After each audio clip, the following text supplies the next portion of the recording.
Hello everyone and welcome back to the Siege Mailbox. This is a video series where you, the viewer, submit your questions and topics about Rainbow Six Siege and I cover them in videos. If you would like your question to appear in the next video, then drop a comment right now. It can be anything Rainbow Six Siege related, whether it's an operator rework or the current meta, anything you want to talk about, drop it and there's a chance you'll be in the next video. Not going to waste any more of your time, just want to say if you do like the video, hit that like button, it really does help. Consider subscribing since a majority of you who watch my videos aren't subscribed, so fix that. And let's get into this video. So this first question is from I'm in your walls 420 and they ask, what do you think Ubisoft will do with Blackbeard's rework? Are they gonna follow his original gadget was like, or are they gonna make essentially a new gadget? So I think this is a very relevant question for the current era of this game, considering we just had the reworks of the recruits, which to many people felt too close to home. Didn't really feel like it warranted an entire rework. I disagree. I think the rework is fine. They're definitely better than they used to be. I know a lot of people are upset that you can't play 5 of them anymore, which I think is valid. Maybe they should do it where you can only have 1 in ranked but 5 in casual. That's a different question. We're not talking about that right now. But what do I think they are going to do with Blackbeard's rework? Now, I definitely think that the shield is going to be incorporated in one way, shape, or form. Whether that is a shield that protects his head or a full-on ballistic shield, is definitely going to revolve around a shield. I don't think they're going to completely remove that part of his identity. Now, I actually have something to back this up, and that is the fact last season in Operation Deadly Omen, there was some battle pass lore of Mira requesting all of Blackbeard's rifle shields to be sent to the lab so that she could start working on them for something, which is an early setup for his rework. So if the lore explanation is that Mira is taking all of his ballistic shields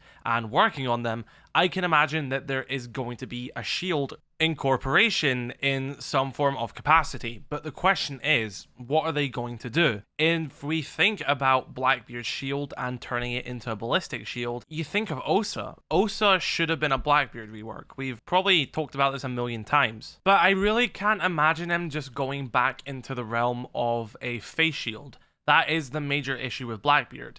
Make it too strong and it's overpowered, or tone it down a bit and he's useless. There's not really a good middle ground with Blackbeard. So I think they're definitely just going to scrap the whole concept of a face shield.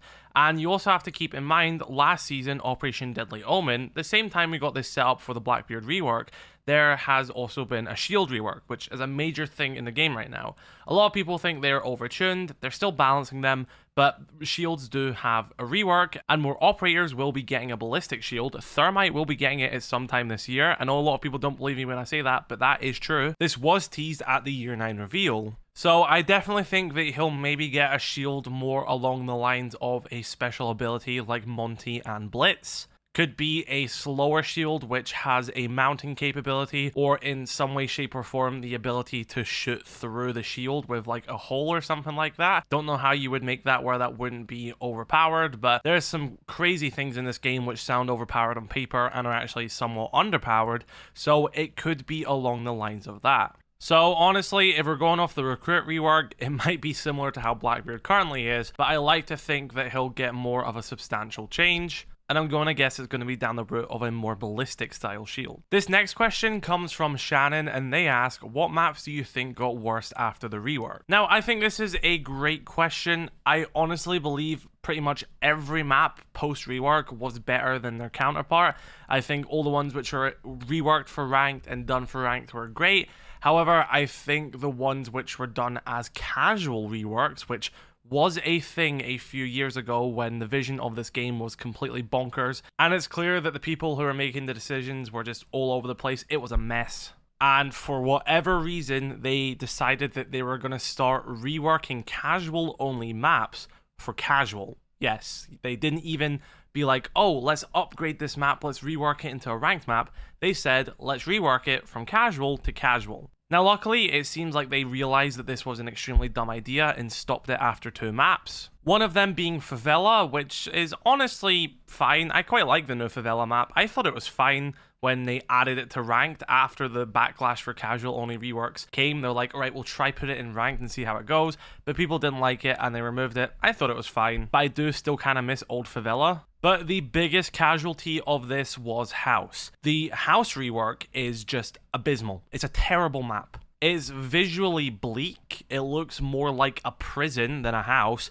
Pretty much majority of the windows and doors are just completely closed, so it looks like a prison, like I said. The old version of House was bright and open, and it just was a house. It looked fun. Yes, it wasn't very balanced, but it was a fun map. And that was basically the Nooktown of Siege. House was their most iconic map, so for them to rework it and completely butcher the map and strip that entire identity away, and we didn't even get a good product in return. The map is still crap. But the thing was, old House was unbalanced, but it was fun. New House is unbalanced, and it's just boring. And it just lost so many fun things. On the old version of House, there used to be a thing that people would play in custom games called Garage Wars, where simply the defenders would only be in the garage and the attackers would be outside. Now, the garage looked a bit different, so it allowed for this sort of 2v2 style of gameplay. Well, with the rework, that community-made custom mode disappeared. You couldn't do it anymore. I even said all of this before the rework came out. I knew from the start that casual reworks made no sense, and I've always been against them. And to this day, I will always say that the most out of touch, worst, and just identity stripped change which Rainbow Six Siege has ever gotten was the rework to House. I think they should revert it immediately, I've been saying it for years, and bring old House back. It would be the same if Call of Duty changed Nooktown and got rid of the old versions. I'm trying my best not to make this a rant video because I genuinely despise the House rework with every fiber of my body, and it genuinely done so much damage to the game which I don't think they realized. This next question is by Garnson, and they ask, do you think that they need to rework Warden after the 1.5 removal because he's the most useless op now, and if you think if he needs a rework, what would it be? Now, I'm instantly going to reply to this by saying that Warden is not the most useless op. He's actually one of the more useful defenders, and he just needed a couple of years to find his footing in the game. Although the 1.5 did help people realize the potential of his gadget, now that he no longer has it, the people who play him are properly doing it for the gadget and showing how beneficial he is. Warden is an operator who is only good in higher rank situations where the enemies are using flashbangs effectively, are using smoke grenades effectively. But if you watch Pro League or do play in high ranks, you really get to see how strong Warden can truly be. He can hold down an entire position alone if he is countering flashbangs and can genuinely just do a lot of good. Warden simply does not need any changes. He is perfectly fine. People just need to change their mindset a bit and realize he isn't a swing everything with a 1.5 operator. The issue is that people who thought that Warden was bad only then seen him as good because of the gun, when that wasn't the case. His gadget is good. So if anything, my reply to this question is that people just need to change their mindsets about what makes an operator good. It isn't a scope. I'd be fine with the removal of all ACOGs from defense. I've said this all the time. Defense already have an advantage by default because the timer is on their side. This will always be a more defender-leaning game, so taking the ACOGs away from them won't affect them that much at all. It will force people to play gadgets more strategically rather than always jumping between different operators which get the magnification, and even if only attack have ACOGs, defense will still be extremely strong.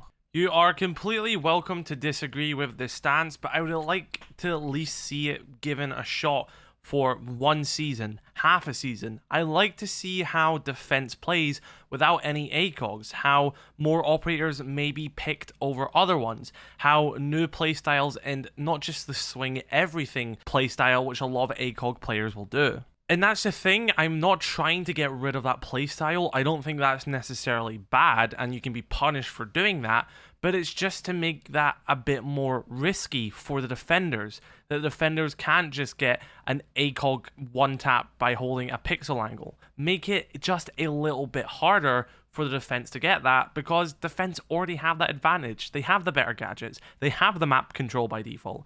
They also have the timer on their side. Maybe I'd be completely wrong and this would ruin the defense. I don't think it would, but I could be wrong. but I'd just like to at least see it. It gets a bit boring that, especially with the most recent patch notes, it's just been, oh, Melissa and Wamai have lost ACOG. Echo's now got the ACOG again. It just feels like past the parcel, and any of these operators who get the ACOG, it then just feels like their primary gadget becomes second hand to the ACOG itself. If you weren't playing Echo before he just got his ACOG back, then why should you play him again? It's clearly not that they've changed the gadget for you, it's the ACOG. That's the playstyle which Ubisoft have been going against for years. They just need to make their mind up of what they're going to do with magnified scopes, because they keep backtracking and then doing a change, then backtracking, and we're just not getting anywhere. But yeah, be sure to let me know your thoughts in the comment section below about the questions asked in this video. If you'd like yours to appear in the next video, drop a comment, I'll cover it in the next one. Be sure to let me know your thoughts. I shall catch you all later. Peace.